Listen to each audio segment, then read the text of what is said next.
உள்துறை அமைச்சர் அமித்ஷா நெட்வொர்க் 8 தலைமை செய்தி ஆசிரியர் ராகுல் ஜோஷிக்கு அளித்த பேட்டியில் பல்வேறு முக்கியமான தகவல்கள், குறிப்பாக தமிழ்நாடு அரசியல் சார்ந்த பல கருத்துக்களை பகிர்ந்திருக்கிறார். அதில் குறிப்பாக 4 அம்சங்களாக அதை நாம் பிரித்து பார்க்கலாம். ஒன்று, மீண்டும் மீண்டும் சொல்கிறேன், தமிழ்நாட்டில் நாங்கள் வெல்வோம் என்ற கருத்தை குறிப்பிட்டிருக்கிறார். அடுத்ததாக வக்ஃப் சட்ட திருத்தம், அதில் சிறுபான்மையினருடைய நலன் அதன் மூலமாக காக்கப்பட்டிருக்கிறது என்ற கருத்தை குறிப்பிட்டிருக்கிறார். அடுத்ததாக தொகுதி மறுசீரமைப்பு என்பது, இதனால் தென் மாநிலங்கள் எந்த வகையிலும் பாதிக்கப்படாது, புரோரேட்டா அடிப்படையில் செய்யப்படுவதனால் இதில் தொகுதிகளுடைய எண்ணிக்கை குறையாது என்ற கருத்தை பதிவு செய்திருக்கிறார். அதே போன்று தமிழ் மொழி மீதான எந்தவிதமான ஓரவஞ்சனையும் காண்பிக்கப்படவில்லை என்ற கருத்தையும் அவர் பதிவு செய்திருக்கிறார். பாஜகவின் அடுத்த தேசிய தலைவரை இதுவரை முடிவு செய்யவில்லை என்ற அந்த கருத்தையும் அவர் இந்த பிரத்யேக பேட்டியில் பகிர்ந்திருக்கிறார். இது குறித்த கூடுதல் விவரங்களை வழங்குவதற்காக சிறப்பு செய்தியாளர் முகிலன் இணைப்பில் இருக்கிறார். முகிலன், அமித்ஷா தேசிய தலைவர், பாஜக தேசிய தலைவர் சார்ந்த என்ன கருத்தை பகிர்ந்திருக்கிறார்? அபிநயா, தற்போது நாம் பல்வேறு பிரத்யேக தகவல்களை தற்போது நாம் வெளியிட்டு வருகிறோம்.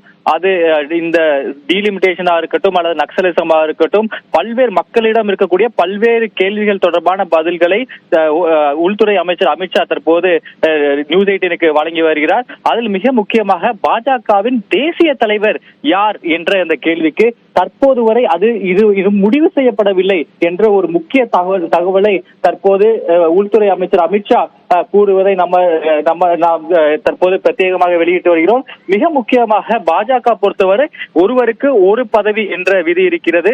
அதன் அடிப்படையில் புது தேசிய தலைவர் விரைவில் தேர்ந்தெடுக்கப்படுவார் என்ற ஒரு பெரும் எதிர்பார்ப்பு இருந்து வந்தது.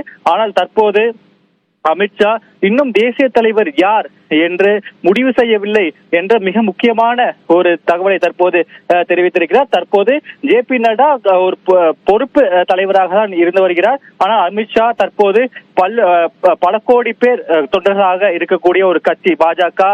ஆனால் அவர்களிடமெல்லாம் கருத்து கேட்கப்பட வேண்டும். அதையெல்லாம் நிறைவடும் போதுதான் அடுத்த தேசிய தலைவர் யார் என்பது தெரிய வரும் என்றும் தற்போது தகவல் தெரிவிக்கிறார்.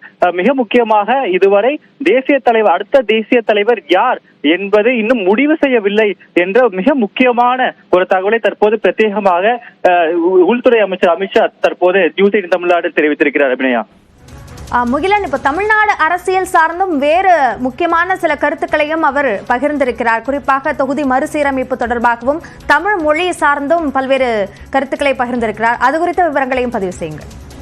கண்டிப்பாக அபிநயா, நாம் ஏற்கனவே கூறியது போல தமிழகத்தை தொடர்பான பல்வேறு கேள்விகளுக்கும் அவர் பிரத்யேக பதில் அளித்து வருவதை நாம் பார்த்து வருகிறோம். மிக முக்கியமாக அவர் அண்மையில் பேசியது, அதாவது இந்த டீலிமிட்டேஷன் அந்த விஷயம், அது நம்ம ஏற்கனவே தொகுதி மறுசீரமைப்பு தொடர்பான அந்த கான்ட்ரவர்சி தற்போது தமிழ் விசுவும் எடுத்திருக்கிறதை நம்மால் பார்க்க முடிகிறது. அனைத்து கட்சிகளும் ஒன்று சேர்ந்து இதற்கு எதிர்ப்பு தெரிவித்திருக்கக்கூடிய ஒரு சூழ்நிலையில் தற்போது உள்துறை அமைச்சர் அமித்ஷா ஒரு மிக முக்கியமான கருத்து தெரிவித்திருக்கிறார். அதாவது தமிழகத்தில் ஊழல் பெருவாரியாக இருக்கிறது, அதிலிருந்து மக்களை திசை திருப்பவே இந்த தொகுதி. நியூஸ் நெட்வொர்க் 18க்கு அமித்ஷா பகிர்ந்த எல்லா கருத்துக்களுமே அரசியல் முக்கியத்துவம் வாய்ந்த கருத்துக்களாக இருந்திருக்கின்றன. இது சார்ந்த விரிவான விவரங்களுக்கு நன்றி முகிலன்.